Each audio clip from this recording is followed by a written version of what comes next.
Plus 23 2303 plus वो, हाँ, यानी 23 लाख 23.79 हो गया जी। ठीक है। ठीक है, अब नेक्स्ट अगले 18 पे ही पड़ा रहा। 18 पे ही पड़ा रहा। ठीक है, 18 पे पड़ा रहा तो ना मेरे को वहां से कुछ आना ना मैंने कुछ देना आपको। हाँ, तो हर साल का ब्याज जोड़ते हैं, हर साल का ब्याज जोड़ते हैं। कितना होता है? 1 2 3 4, हम ब्याज 4 साल का 6 साल का ब्याज हिसाब लगाना, फटाफट लगा देता हूँ, एकदम शॉर्टकट मार देते हैं। ठीक है, 1.08 इंटू 2 3 4 5 6, कितना रकम है? चौथे साल के एंड में 2379,000। तो ये आपकी रकम हो जाएगी 37,75,000। ठीक है, 37,75,000 रुपीज आपका हो गया 10 साल के बाद। 10 साल के बाद। और उसे भाव सोने का भी 18, सोने का भाव भी 18,000 है, हो गया। अब 18,000 के में से इतने हैं, वो निकाल लेता हूँ। हाँ, 18, यानी आपने ये बेच दिया 18,000 के, आपको 2 किलो सोना पक्का मिल जाएगा, 100% मिल जाएगा। अब ये मुझे चीज बोल रहा हूँ, स्टॉक एक्सचेंज 18 के बजाय अगर सोने का भाव 10,000 हो जाता है तो क्या ये चीज होगी? तभी होगी। तब नहीं होगी। क्यों नहीं होगी? इसलिए नहीं होगी, लेकिन 10,000 पहले साल से आप बता रहे हो जाती है, तो उसके बाद में करना चाहिए। देखिए, अब ये तो एक चीज क्या होती है, सेम 18 पे बढ़ा रहा। अब ये पकड़ते हैं कि सोने का भाव समझ लीजिए 3 साल 4 साल 5 साल यहाँ नीचे बढ़ा रहा, और आखिरी 3-4 साल में बढ़कर के सीधा 30,000 का भाव हो गया। अब तो फिर भी हो जाएगा। और बिल्कुल भी नहीं होगा, देखते हैं, वर्किंग पकड़ के बताता हूँ कैसे होगा। अब देखिए कि तीसरे साल जैसे सोने का भाव 18,000 था, ठीक है, 18,000 था, और है ना सीधा 18,000 से समझ लो चौथे साल बाजार बंद हो गया। एक चीज बताना, आप बता रहे हैं कौन से लास्ट के 4 साल में? 4-5 साल में सोने का भाव बढ़ते बढ़ते 30,000 पे गया। ओके, ठीक है, अब हम क्या करते हैं, अब एक की बात क्या है ना, उसमें सिर्फ एक ही कैलकुलेट कर लेना कमल, कि 5 साल भाव बढ़ते गया है, हाँ, और बीच के 4 साल भाव गिरे हैं, तो मुझे मार्जिन कितना कवर करना, उतना सिर्फ मेरे को देखना है। हाँ। कि भाव गिरा है जो 4 साल का, वो कैसे गिरा, कितना गिरा, और मेरे अपने डिपॉजिट्स में से कितना डिपॉजिट। मैं बताता हूँ ऐसा क्यों नहीं हुआ था, एक थोड़ा कारण बताता हूँ। क्या हो गया, जब ये 3 4 5 साल जब बाजार नीचे बढ़ा रहा ना, तब आपका पैसा बढ़ाते चले गए, पैसा बढ़ाते चले गए। अब समझ लीजिए आखिरी साल में सोने का भाव बढ़ जाता, आपका पैसा बढ़ गया, लेकिन उस साल सोने का भाव इतना ज्यादा बढ़ गया कि अब उसके अंदर 2 किलो नहीं आ सकता, नहीं हो पाए, सोना डबल नहीं मिलेगा। यानी क्या होगा, समझ लीजिए कि आपने 4 साल यहाँ पर आ, और 5वें साल सोने का भाव बढ़कर जैसे इस साल हुआ है 12,000 का, सीधा 20,000 हो गया, तो 20,000 का 5वें साल सीधा 30,000 हो गया। अब सोना 2 किलो खरीदने के लिए आपको फिक्स डिपॉजिट आपके पास 60 लाख होनी चाहिए, जबकि यहाँ पर अगर हम देखें 5 साल के बाद में, के बाद 22-23 के हिसाब से ग्रोथ होते होते आपकी मुश्किल से 30 लाख 32 लाख 35 लाख 40 लाख की हो सकती है, जबकि आपको रकम चाहिए 60 लाख 2 किलो सोना खरीदने के लिए, तो वो चीज हो नहीं पाएगी। मगर 37 लाख इसमें इनका एफडी है, हाँ, प्लस देखो हम कैलकुलेट करते हैं, हम क्या करते हैं करके देखते हैं। अब यहाँ से आगे हम चलते हैं। अब क्या करते हैं, सोने का भाव समझ 18 था, ये 20,000, 22,000, 24,000, 26,000, 28,000, ये पकड़ते हैं, कितना हो गया, ये 5वां साल, ये 6ठा, 7वां, 8वां, 9वां, 10वां। अब ये कैलकुलेट करते हैं, देखते हैं कि ऐसा होता है या नहीं होता है। ठीक है, अब हम देखते हैं कि 20,000 के हिसाब से जब सोने का भाव वापस आ गया तो फिक्स डिपॉजिट कितने की थी। अब यहाँ पर 23,79,000 था मेरे पास में, 5वें साल 23,79,000 का मेरे को इंटरेस्ट लेना है चौथे 5वें साल का। ठीक है, कैलकुलेट, हाँ, 1,90,000 रुपए हो गया ब्याज, प्लस 1.90, 2569 हो जाता है, 2569 हो गया। ठीक है जी, अच्छा, अब अगले साल सोने का भाव बढ़ के हो गया 20,000 रुपए। ठीक है, अब सोने का भाव 20,000 होते 2 लाख की आपके फिक्स डिपॉजिट और बढ़ गई, 2769 का ब्याज पकड़िए। हाँ,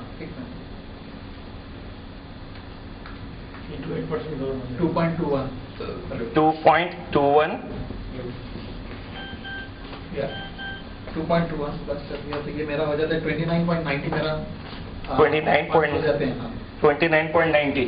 ठीक है, नेक्स्ट 22,000 हो जाता तो 2 लाख और आ जाते मेरे पास, 2 लाख और आ जाते हैं, 31.9 31.9 मल्टीप्लाइड बाय 8%, तो 2.55 ऐड होंगे इंटरेस्ट में, प्लस किया तो आ जाता 34.45 मेरा हो जाता 34.45 हो गया। ठीक है।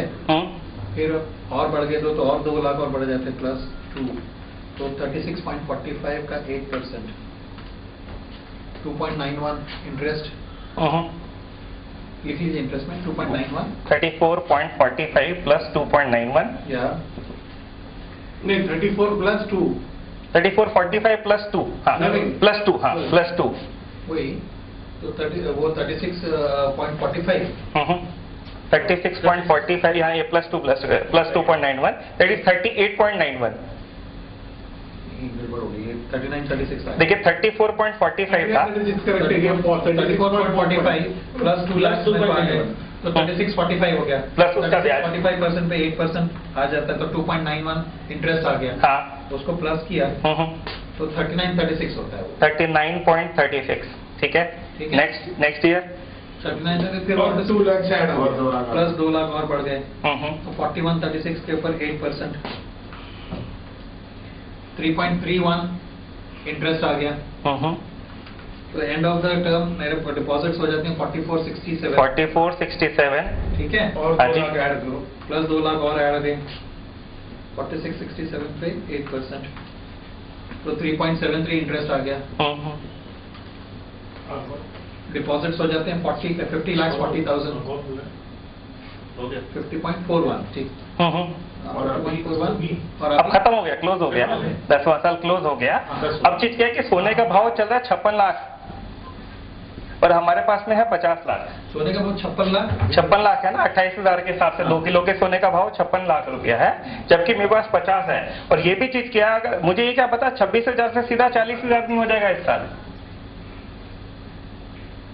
इसमें एक ही पोजीशन भी तो है 28,000। अब पोजीशन 1 किलो की है ना, लेकिन मेरे को 2 किलो करना है। 50 लाख से तो हो गया ना। देखिए अगर 50 लाख से नहीं हो रहा ना, 58 लाख रुपए, 2 किलो सोने का भाव 28,000 के हिसाब से 56 लाख होगा ना। वो 50 लाख, लेकिन इसका कुछ मिलता नहीं क्या फ्यूचर? वो तो एक्सपायर कर दिया सारी चीज, मेरे हाथ में फिक्स डिपॉजिट आ गया ना वापस। हाँ 2 लाख रुपए जो मार्जिन दिया था वो रिटर्न होगा, दैट्स ऑल। 2 लाख रुपए उल्टा 2 नहीं बढ़ती जैसे जैसे अगर आज ये पूरा बेच दे, हाँ जी हाँ तो इसको 28 लाख मिलेगा। 28 लाख नहीं मिला ना, मार्जिन तो हर साल लेते जा रहे हैं ना, जैसे जैसे सोने का भाव बढ़ रहा है वैसे मार्जिन हर साल लेते चले जा रहे हैं। अब इन्होंने सोना का फ्यूचर काट दिया तो ये 50 लाख रुपए इनके साथ में 50 प्लस 2 लाख जो मार्जिन दी थी शुरू में वापस मिली। अब इनके बाद में 52,41,000 रुपीज बच गया। ठीक है, अब क्या है कि सोने का भाव चल रहा है 56,000 और मेरे पास में है 52 लाख रुपए, तो मेरा 2 किलो नहीं हो रहा है। दूसरी चीज क्या है, मुझे ये क्या पता कि 26,000 से आखिरी साल में बाजार 40,000 नहीं हो जाएगा।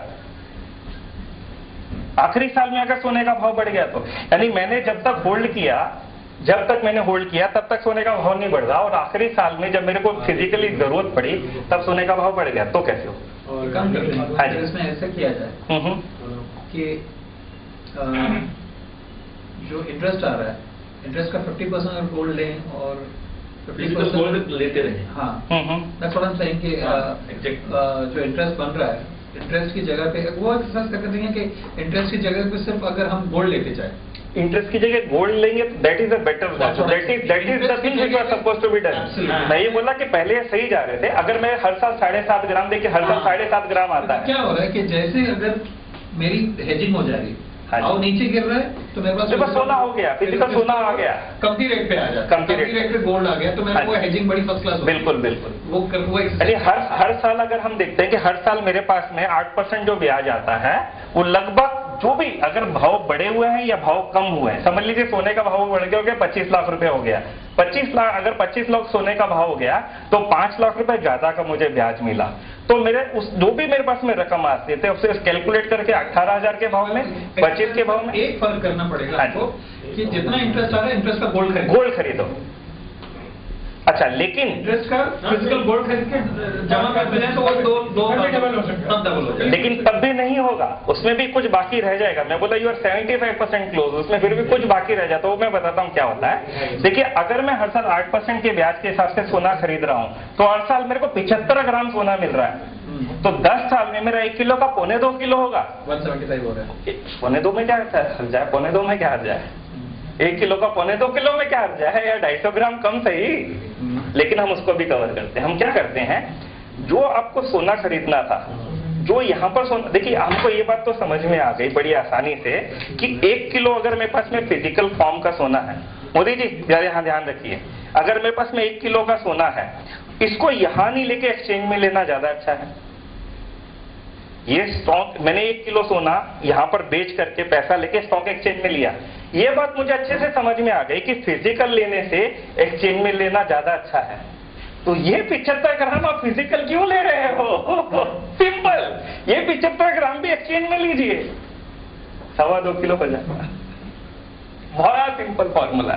The only thing is that every physical gold exchange में कैसे, लेट्स से कि पहले साल मेरे पास 1 किलो सोना था, ठीक है, मैंने वहां पर रखा और 20 लाख रुपए लिए। के पास प्लेज नहीं करके कहाँ प्लेज करें? सोना के पास सोना बेच दिया सुनार के पास में, और 20 लाख की डिपॉजिट लेकर के मैंने यहाँ पर दी और 1 किलो सोना मैंने खरीदा। अब मेरा एकदम क्लियर लॉजिक क्या होना चाहिए, जितने का मेरे पास में पैसा है उतना सोना मेरे पास एक्सचेंज में होना चाहिए, तो मैं 100% हैज हूं ना। अच्छा, ठीक है। अब जैसे ही अगले साल मेरे पास 1.5 लाख रुपए का ब्याज आया, तो वो 1.5 लाख का भी फिजिकल नहीं खरीदना है, वो फिक्स डिपॉजिट में आपने करवाया वो ठीक है, उसके सामने में 75 ग्राम सोना यहाँ खरीदो, 75 ग्राम सोना यहाँ ही खरीदो। टू से कि वो 1.5 लाख रुपए आपके पास ब्याज आया है, ये 75 ग्राम की फुल वैल्यू नहीं देके, यहाँ 5% वैल्यू देके गोल्ड ब्लॉक करते जाए। बिल्कुल, यानी आपका सोना सुरक्षित मीन्स के 1.5 लाख रुपए, जैसे पहले साल का 1 किलो मेरा सुरक्षित हो गया, वैसे अगले साल का 75 ग्राम सुरक्षित हो गया, अगले साल और आया वो भी 75 सुरक्षित हो गया। हाँ, फिक्स डिपॉजिट में। तो क्या होगा, मार्जिन इधर दे दीजिए, बाकी का जो है बाकी फिक्स डिपॉजिट में। अब क्या होगा, इसमें भी पूरे पैसे नहीं अटकाओ ना। हाँ, अब देखिए सोने का भाव अटका के बाकी 95%। अब देखिए यहाँ पर अगर मेरे पास में 1 किलो 90 ग्राम सोना हो गया और सोने का भाव 26,000 से सीधा 50,000 होने दो, 1 लाख होने दो, मेरे को क्या परवाह है। मेरे पास में तो 1 किलो 90 ग्राम सोना है, 1 किलो 900 ग्राम सोना है, किधर भी जाने दो, मेरा 2 किलो पक्का। इसमें अगर प्राइस गिर गया तो गिर जाए, मेरे को तो 2 किलो पक्का, क्योंकि मैंने वो ब्लॉक कर दिया। देखिए क्या है, 2 किलो हो गया, सोना तो 2 किलो हो गया ना, प्राइस भले है, वो तो सोने का। ये ऐसे नहीं होगा। हाँ जी, ये बोल रहे हैं ना कि अभी 19, 18, 17, रिवर्स 15, चलो हम रिवर्स करके करते हैं, अभी कर लेते हैं, बड़ा सिंपल चीज है। बोर्ड इसको रब आउट करते हैं, ये तो समझ में आ गया 2 किलो हो जाए। हाँ जी, हाँ जी, क्योंकि ये बस वही बात करिए, एक खाली इसमें चेंज करना है कि मुझे ये फिजिकल नहीं लेके, मतलब 100% इसको वैल्यू दे के नहीं लेना, 5% पे ही अपना काम चला लेना। हाँ जी, और बाकी के जो 95% उसका फिर भी ब्याज लेता है। बिल्कुल। अच्छा, अब चीज क्या है कि इसमें नीचे या ऊपर से कुछ भी 1 रुपए का भी रत्ती पर फर्क नहीं पड़ता, और मैं कैलकुलेट करके बताता हूँ कैसे। लेट अस सी कि पहले साल अगर मैंने यहाँ पे फिक्स डिपॉजिट किया, मेरे को 19 लाख का मेरे को ब्याज बचा था, ठीक है।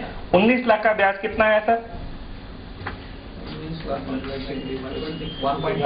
डिवाइडेड बाय 20,000,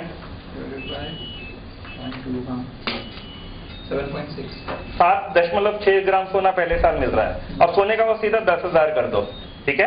तो अब आपको 9 लाख रुपए के फिक्स डिपॉजिट का ब्याज आएगा, ठीक है। तो 9 लाख का ब्याज पकड़िए, कितना होता है, 72,000। उसका भी 7.2 ग्राम सोना आ रहा है ना। यानी कुछ भी बाजार नीचे जाए या ऊपर जाए, आपका तो 7.5 ग्राम सोना पक्का है ना। यानी हमारे को तो सोना डबल करना है। मैंने ये कहा कि मुझे ये बला लेना देना नहीं है कि सोने का भाव ऊपर जाएगा या नीचे जाएगा, मैं 1 किलो सोने के बदले 2 किलो सोना दूंगा।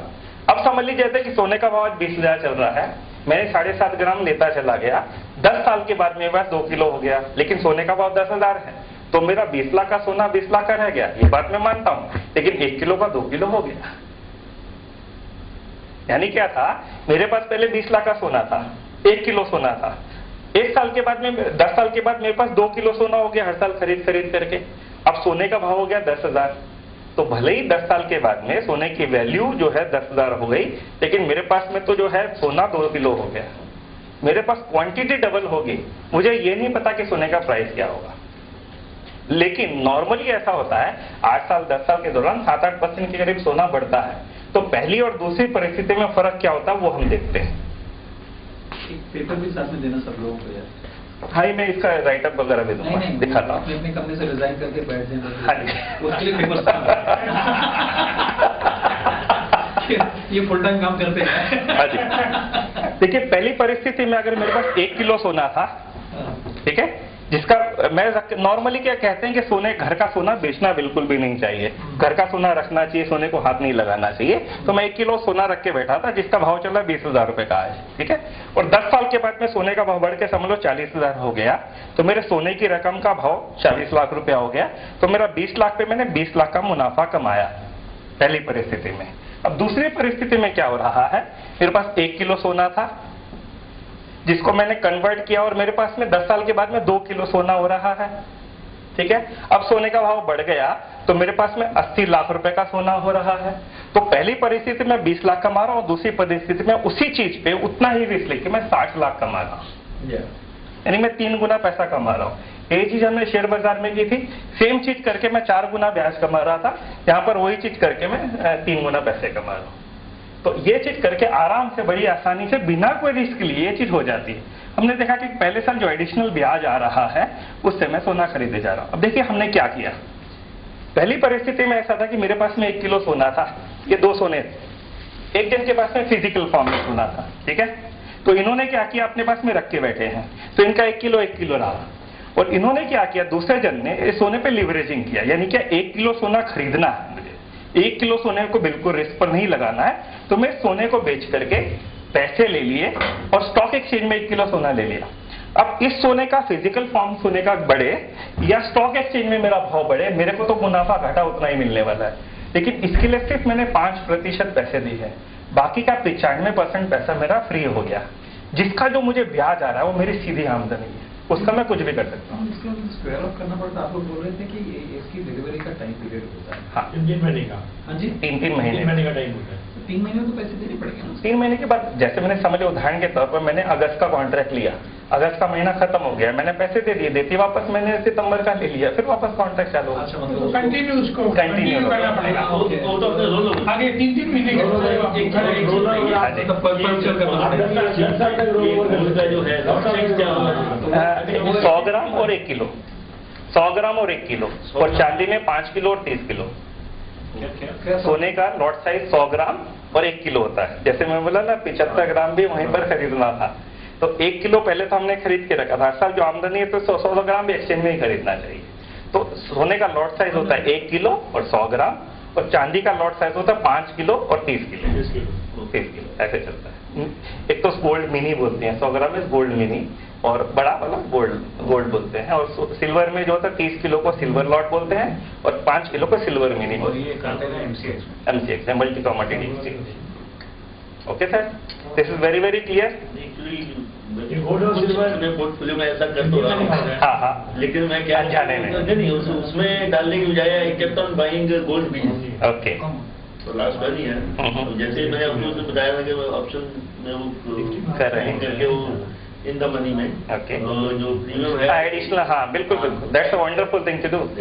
टाइम वैल्यू पे जो मेरे को प्रॉफिट मिलता है उसका 50% आई करता हूँ buying gold. That's good, why तो नॉट। इट वाज अराउंड 13,000 था जब मैंने बाइंग चालू किया।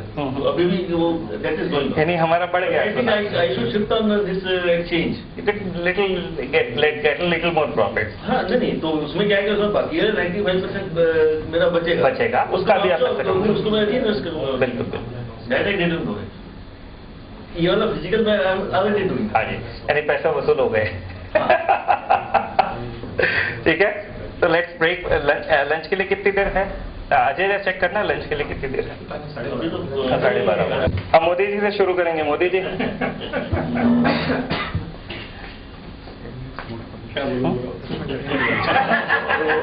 आपका बेसिक शुरू। हाँ जी सर।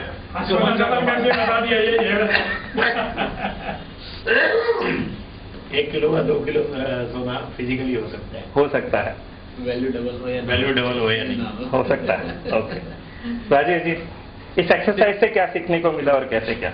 मेन ये है कि इसमें मतलब अपन जो पहले नॉर्मल अपने एक थिंकिंग रहती थी कि कोई चीज सामने बिना कुछ के डबल नहीं हो सकता है, वो चीज अपन किसी दूसरे तरह से लाइक लेवरेजिंग जो अपन अभी देख रहे हैं पिछले 1 घंटे से जो सीखा है, उसमें एक लेवरेजिंग करके अपन नॉर्मल सिंपल से एक्सरसाइज करके और जो अपनी वैल्यू आ रही है फंड है अपने पास एक दूसरे डिप्लॉय करके उसको क्या हमने कहीं पर भी कोई भी तरह की रिस्क ली है ये चीज करने के लिए? रिस्क ना लेके बिना रिस्क लिए अगर हम ढंग से लिवरेजिंग का इस्तेमाल करें तो 1 किलो सोने का 2 किलो सोना बड़ी आसानी से हो सकता है।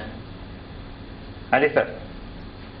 इन respect of market price I think this is eye opener, और इसको एक बार प्रैक्टिकली करके देखेंगे तो कॉन्फिडेंस और आएगा, बट एक्सरसाइज से तो लग रहा है कि हो सकता है। हो सकता है। और अच्छा है आपने सबको नोट कर दिया है, शाम तक रेजिग्नेशन लेटर भी शायद। तो खाली एक चीज है कमल, ये एक्सरसाइज में तो देखने वाली बात है ना, फिक्स डिपॉजिट के रेट का इंटरेस्ट रेट। हाँ जी। किस दिन वो टूटने लगेंगे तो शायद फिर पता नहीं उसकी वो वेरिएबल डाल के एक्सरसाइज करके देखना चाहिए, क्योंकि हमने ये कंसिडर करके लिया है कि मिनिमम 8% फिक्स डिपॉजिट में आता रहेगा, और हमारे जितना मार्जिन है 95% हम फिक्स डिपॉजिट में रख के उसको लेवरेज करके हम आगे बढ़ के खेल रहे हैं। लेकिन वो मार्जिन फिक्स डिपॉजिट के इंटरेस्ट रेट्स कमती होते हैं, तो उसमें 2-3 तरह की चीजें हैं। 2-3 तरह की चीजें हैं। वैसे पहली चीज ये है कि आज समझ लीजिए हम फिक्स डिपॉजिट 5 साल की तो हम ले ही सकते हैं। दूसरी समझ लीजिए 8 के बजाय 5 साल के बाद में 6% रहता है, तो ये बिल्कुल भी नहीं होगा कि मेरा सोने का बिल्कुल ही नहीं हुआ। जहाँ पर अगर ये जो एक्सरसाइज फ्यूचर में करता है तो 1 किलो का 2.25 किलो होता है, तो ये 2 हो जाएगा, 1.25 हो जाएगा। लेकिन ये बात पक्की, मेरा 1 किलो के बजाय 1.5, 1.25, 2 किलो कुछ ना कुछ तो बढ़ेगा, नुकसान तो हो ही नहीं सकता ना। हाँ जी, चांस ही नहीं। फर्क एक हो रहा है कि आज हमारी इकोनॉमी जो है ना, इंडिया की इकोनॉमी सेविंग इकोनॉमी है। हाँ जी बिल्कुल। इसके अगेंस्ट में अगर आप यूके और यूएस की इकोनॉमी देखें ना, वो सेविंग की इकोनॉमी नहीं, बिल्कुल नहीं, वो एडवांस में चलता है। हाँ जी, हाँ ना क्रेडिट पे चलता उनकी इकोनॉमी। हाँ जी। और इसके लिए उनके बैंक में फिक्स डिपॉजिट जैसी कोई चीज ही नहीं होती, बिल्कुल भी नहीं होता, इंटरेस्ट भी नहीं देते, वहाँ पे इंटरेस्ट भी नहीं है, 0.5%, 1%। जिस दिन ये इकोनॉमी हमारी चेंज होगी उनके जैसे होगी, और हम लोग जो चीज को लीवरेज कर रहे हैं 10 साल में इकोनॉमी कहाँ जाएगी पता नहीं, क्योंकि आज हमारी 95% ऑफ द पॉपुलेशन जो है वो आज भी ना सेविंग की इकोनॉमी पे काम चलता है। अभी अमेरिकन हमको देख के कोशिश कर रहे हैं कि हमारे 5% पॉपुलेशन आज सुधर गया है, वो सेविंग करने लग गए हैं, उनको आदत पड़ी है सेविंग की।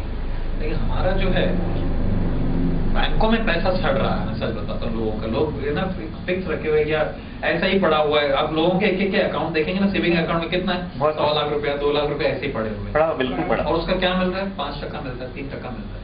जिस दिन हम लोग इसको चालू करेंगे और अगर इकोनॉमी चेंज हो जाती है और फिक्स डिपॉजिट्स पे इंटरेस्ट कमती मिलने लगे तो ये एक्सरसाइज हमारे शायद नहीं काम करेगी, उसको फिर दूसरे ढंग से देखना पड़ेगा। वो एक एलिमेंट हरदम ध्यान देने वाला है कि फिक्स डिपॉजिट्स के इंटरेस्ट रेट्स क्या है और क्या चल रहा है। बिल्कुल सही बात। Please sir, thanks. लेकिन बट है ये कि गोल्ड डबल होता है। वैसे एक और चीज है कि आज की तारीख में ऐसी भी जगह है जहाँ पर आप समझे पैसा लगा के जिंदगी पर 7-7.5% जिंदगी भर ब्याज ले सकते हैं जब तक जिएंगे, ऐसी भी जगह है। सिक्योर्ड है मिस्टर राव ही बता देंगे तो तुरंत बता देंगे। सिक्योर्ड है, guaranteed, even more guaranteed than the government of India. है ना सर? जरा बताइए कहाँ पर ऐसा होता है? LIC has got a pension policy known as Jeevan Akshay, which gives a guaranteed return of 7.25% till you live. जब तक जिएंगे तब तक गारंटेड। टैक्स नहीं, टैक्सेबल। लेकिन उसका टैक्स तो at the end of the 10 years। नहीं, उसका रास्ता उसके लिए हम अलग वर्कशॉप रखेंगे, टैक्स से बचाना है। Because that Jugaad technology will not be recording that over here. Yes, Mr. Lau. Yeah, it's really great. It's like Kamal ka Kamal. Kamal ka Kamal, double. Thanks. सोना डबल हो सकता है? बिल्कुल हो सकता है, बिल्कुल। Thank you sir. चाचा जी, बिल्कुल डबल हो सकता है, हमें लगता नहीं था लेकिन तुमने कर दिया, हो गया। तो अब हम ये देखते हैं कि ये सारी चीज होने के बाद में वाकई में फायदा क्या होता है। हमने पहली एक्सरसाइज की, शेयर के लिए बड़ी मेहनत की, और बड़ी मेहनत करने के बाद हमने देखा कि हमने कुछ पैसे कमाए। अब हमने गोल्ड के अंदर मेहनत की। अब ये देखते हैं ये सारी चीज करने के बाद फायदा क्या होता है। पहले सवाल, 1 करोड़ तक हम पहुंच जाते हैं कि नहीं? लंच के पहले मैंने कहा था कि 10 लाख को 10 साल में 1 करोड़ तक पहुंचाते हैं।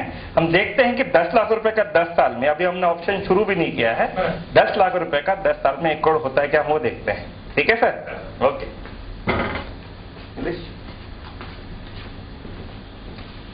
तो ये भी बंद कर दे, वहां रिकॉर्डिंग में नहीं दिखाई देगा।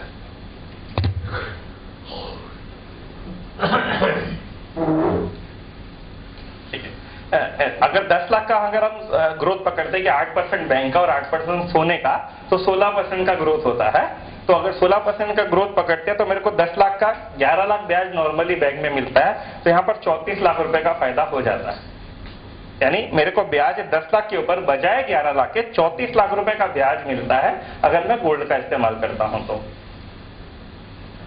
अभी देखिए हमने इस्तेमाल क्या किया, हमने लिवरेजिंग का इस्तेमाल किया। लिवरेजिंग का मतलब अगर हम ढंग से हमारे लीवर को सही जगह पर प्लेस करते हैं तो we can even raise 400 LBS just by using 50 LBS।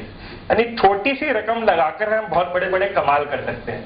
ठीक है, तो अब यहाँ पर 50 चीज क्या कि कैसे इस्तेमाल करना है। अगर समझिए it goes bad, that 50 LBS will thrown away. So we have to use this leveraging very wisely and effectively so that it does never goes against me. The art of leveraging.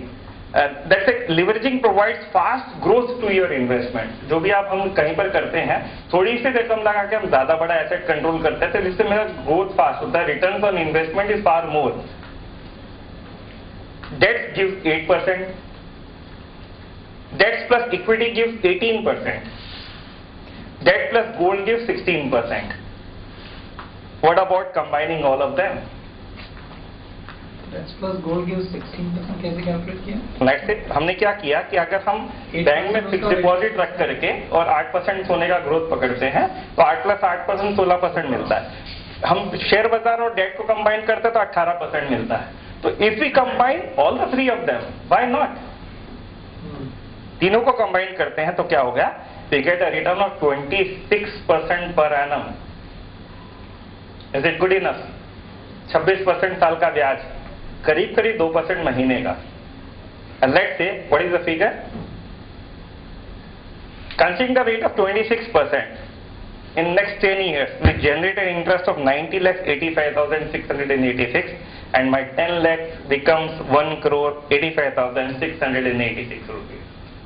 Can you elaborate on this? Yeah, but we have done this. We have invested 10 lakh rupees as a fixed deposit in bank, और हमने 1 लाख रुपए डाल करके 10 लाख रुपए का stock exchange में index खरीदा है। अच्छा, ये नया चीज है इंडेक्स। यानी हमने इतनी किया था ना, हमने रिलायंस का जो शेयर लिया था, रिलायंस का शेयर की जगह हम इंडेक्स खरीदेंगे, जिसमें बताते कि रिलायंस में 20% की मार्जिन लगती है तो इंडेक्स में सिर्फ 10% की मार्जिन लगेगी। तो हमने क्या किया था कि हमने पहले यहाँ पर 10 लाख रुपए का बैंक में फिक्स डिपॉजिट किया। फिक्स डिपॉजिट करने के बाद में मैंने उसमें से ओडी लेकर करके मैंने 10 लाख रुपए का इंडेक्स खरीदा। तो अब मेरे को 10 लाख बैंक का ब्याज मिलने लग गया और 10 लाख रुपए का शेयर बाजार का ग्रोथ मिलने लग गया। तो मेरा 10% प्लस 8% 18% का ग्रोथ मिलने लग गया। अब उसी 10 लाख के सामने मैं गोल्ड भी खरीद लेता हूं तो उसमें 8% और ऐड हो गए, तो अब मेरा ग्रोथ 26% हो गया। लेकिन इसमें एक रिस्क है। देखिए, पहले जब मैं 100% का बैकअप लेकर के चल रहा हूं तो बाजार से कितना भी नीचे चला जाए मुझे कोई रिस्क नहीं था। लेकिन अब मैं दो चीज की लिवरेजिंग कर रहा हूं, तो दोनों चीज अगर 50% एक साथ में गिर जाए तो मेरे पूरे पैसे साफ हो सकते हैं। क्योंकि क्या है, मेरा 10 लाख का यहाँ पर 5 लाख रुपए शेयर बाजार में भी लॉस आ गया और सोने का 10 लाख का 5 लाख सोने में भी लॉस आ गया, तो मेरा पूरा पैसा साफ हो सकता है। जिसके चांसेस नॉर्मली बहुत कम रहते हैं कि दोनों, सोने का भाव भी एक साथ में 50% गिर जाए और शेयर बाजार भी एक साथ में 50% गिर जाए एक ही बार में, और मैंने लेना शुरू किया और इमीडिएटली गिर जाए, तब ऐसा हो सकता है, नहीं तो ऐसा नहीं होगा। लेकिन लेट्स से कि मेरा 10 लाख रिस्क पर है, मैं देख रहा हूं कि 10 लाख रिस्क पर है, लेकिन 10 लाख रिस्क के सामने अगर मुझे 10 साल में 90 लाख रुपए का ब्याज मिलने के चांसेस हो, या तो मैं बिना रिस्क लिए मेरा 10 लाख को 21 लाख रुपए कर सकता हूं बड़ी आसानी से बैंक में रखता कहीं पर। लेकिन वो रिस्क लेने का अगर मेरा 10 लाख का 1 करोड़ रुपया होने के चांसेस हो तो क्या मुझे वो रिस्क लेनी चाहिए? I don't know if there is a risk or not, but I could be really happy with my 10 lakhs becoming 21 lakhs at the end of 10 years, which normally every person do. ये मेरे को मेरा पैसे का safety चाहिए। लेकिन अगर थोड़ा सा रिस्क लेकर, यानी 2 साल 3 साल के बाद में तो इतने पैसे जनरेट हो जाएंगे कि आपको बैकअप भी अच्छा खासा हो जाएगा। लेकिन ये चीज है कि पहले साल आपने लिया और लेते ही आपका बाजार इंतजार कर रहा है कि भाई आपने लिया और है ना बाजार ठक से नीचे गिर गया, डालते ही ऐसा हो जावे तो जरूर नुकसान हो सकता है, बाकी ऐसा नहीं है ना कि जब भी मार्केट या सेंसेक्स इंडेक्स डाउनफॉल होता है तो गोल्ड ऊपर जाता है, तो रिवर्स होता है। नॉर्मली ऐसा होता है कि जब भी शेयर बाजार नीचे जाता है तो गोल्ड ऊपर जाता है। नॉर्मली लोग इंडेक्स और गोल्ड को हेजिंग करते हैं, तो ये उल्टा इससे अच्छी हेजिंग की ऑप्शन नहीं हो सकती, ठीक है, इनवर्स प्रोपोर्शन होता है नॉर्मली। लेकिन फिर अगर वैसे हो रहा है तो एक जगह मेरे पैसे बढ़ रहे, दूसरी जगह मेरे पैसे टूट रहे, बट क्वांटिटी का बट हर साल रेगुलर वे में अगर आप 10 साल रखते हैं तो 10 साल में तो बढ़ेगा ना। हमने 1 साल 2 साल का हिसाब नहीं लगा, मुझे ये नहीं पता कि दूसरे साल 26,000 मिलेगा कि नहीं, 2,60,000 मिलेगा कि नहीं, लेकिन हर साल का अगर रेगुलर ग्रोथ पकड़े तो मेरा तो 1 करोड़ रुपया हो जाएगा। तो आप बोल रहे हैं कि इंडेक्स जब मैं इंडेक्स लेता हूँ तो इंडेक्स को भी मैं गोल्ड की तरह ही खेलूंगा। हाँ, यानी मैं लेके छोड़ दूंगा, नहीं इंडेक्स बढ़ाऊंगा, ये तो मैंने एग्जाम्पल लिया था, मैं तो सिर्फ लेकर के छोड़ दूंगा और जो पैसा आ रहा है बैंक में फिक्स डिपॉजिट करके रखूंगा तो मेरा हो जाता है। मैं डबलिंग भी नहीं कर रहा हूँ, कुछ भी नहीं कर रहा, तो भी इतनी रकम हो जाती है। आप गोल्ड भी डबल नहीं कर रहे इसमें? नहीं, कुछ भी नहीं कर रहा, कुछ भी नहीं कर रहा। I just bought ½ kg gold, 10 lakh रुपए का ½ kg आता है, हमने एग्जांपल 20 लाख का लिया था, अब हमने 10 लाख की फिक्स डिपॉजिट की है, 10 लाख का मैं इंडेक्स खरीद लेता हूँ, ठीक है, और 10 लाख का मैं सोना खरीद लेता हूँ और मैं बैंक में फिक्स डिपॉजिट रख के बैठा हूँ। जो भी सोने में बढ़ोतरी हो रही है मैं बैंक में फिक्स डिपॉजिट करा दूंगा, जो भी शेयर बाजार में ग्रोथ होता है मैं बैंक में फिक्स डिपॉजिट करा दूंगा और कुछ भी नहीं करता हूँ। 10 साल तक मैं सो जाता हूँ तो मेरी रकम इतनी होती है। इंडेक्स में डिलीवरी कर देनी होती? कभी भी नहीं, कभी भी नहीं। जैसे सोने में भी डिलीवरी कभी नहीं लेनी होती, इंडेक्स में भी डिलीवरी कभी नहीं लेनी होती, नेवर। लेकिन उसका मैक्सिमम पीरियड 3 महीने का, 3 महीने का roll over roll over, index में भी रोल ओवर करना? यस यस, एवरी प्लेस जितने भी फ्यूचर्स होते सब में रोल ओवर है। इस महीने का कॉन्ट्रैक्ट खत्म हुआ, इसको काटा, अगले महीने का ले लिया। कॉस्ट ऑफ कैरी होती है वो बहुत, यानी आज समझ लीजिए निफ्टी के अंदर 3 रुपये 4 रुपए का कॉस्ट ऑफ कैरी होता है, वो नहीं के बराबर है। वो आपको दिखाएंगे उसके आगे कैसे चलना है। होता है, कई बार डिस्काउंट भी होता है साल के एंड में। देखिए हम क्या है कि जहाँ पर ये हो सकता है कि लास्ट के अंदर 85,000 रुपये उड़ा दो आप इतना ही होगा, उससे ज्यादा नहीं होगा। यानी 1 करोड़ के ऊपर बाकी का 85,000 है ना, उसको उड़ा दो बस, इससे ज्यादा कॉस्ट ऑफ कैरी नहीं है। This is all very very clear sir. 1 crore पे हो गए साहब, अब ऑप्शन की जरूरत नहीं है।